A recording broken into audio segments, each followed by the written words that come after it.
சமூக அமைப்போடு வாழ்வதற்கு நம்மால் உண்டாக்கி கொண்டதுதான் இந்த சாதி பிரிவு என்பதை உணர்ந்த ஜனாபூமி மக்கள் சான்றோர்கள் முதலாய் சக்கிலியன் வரை சாதிகள் அனைத்தும் ஒரு இனம்போல் ஒற்றுமையாக தங்கள் கடமையை சரியாக எந்த விதத்திலும் தப்பி போகாமல் செய்து வந்தார்கள். இதனால் மாதம் மும்மாறி மழை பொழிந்து சிறந்து ஓங்கி வாழ அந்த மக்களுக்கு செல்வம் பெருகுகின்ற வேளையிலும் இறைவனை மறவாது இருந்தார்கள். இறைவனின் வேலையை தினமும் செய்து அன்பு பெருகியவர்களாக இருந்தார்கள். அவர்கள் பணத்திலும் வலிமையிலும் பெரியவர்களாக இருந்தாலும் தாம் தான் பெரியவர் என்று எந்தவிதமான தப்பையும் செய்யாமல் நமக்கெல்லாம் மேல் இறைவன் இருக்கிறான், எல்லாவரையும் விட இறைவனாகிய வான் பெரியது என்று அந்த உண்மையை அறிந்து மகிழ்ந்து சந்தோஷமாக இருந்தார்கள். ஒருவருக்கு ஒருவர் அடிமைகளாக இருந்து எந்தவிதமான ஊழியமும் செய்யாமல் அன்போடு உதவியாக இருந்தார்கள். அவர்களின் எண்ணமெல்லாம் சிவன் பேரிலே இருந்தது. அவர்களுக்கிடையே எந்தவிதமான வம்பு வழக்குகளும் ஏற்படாமல் இறைவனின் நாமத்தை பற்றியும் இறைவனின் அவதாரத்தை பற்றியும் இறைவனின் லீலைகளை பற்றியும் சொல்லி அது சம்பந்தமான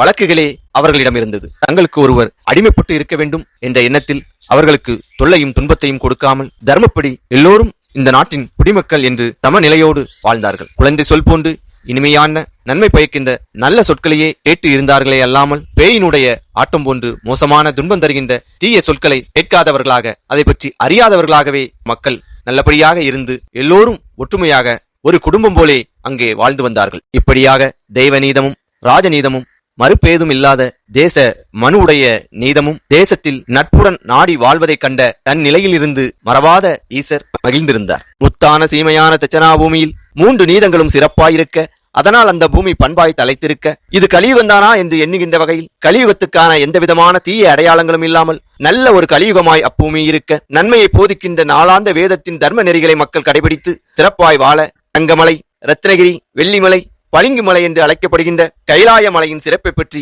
முன்பு பாவலர்கள் பாடியுள்ளார்கள். அப்படிப்பட்ட திருக்கைலாய மலையினை பற்றி ஐயா சொல்லி வருகிறார். ஈசர்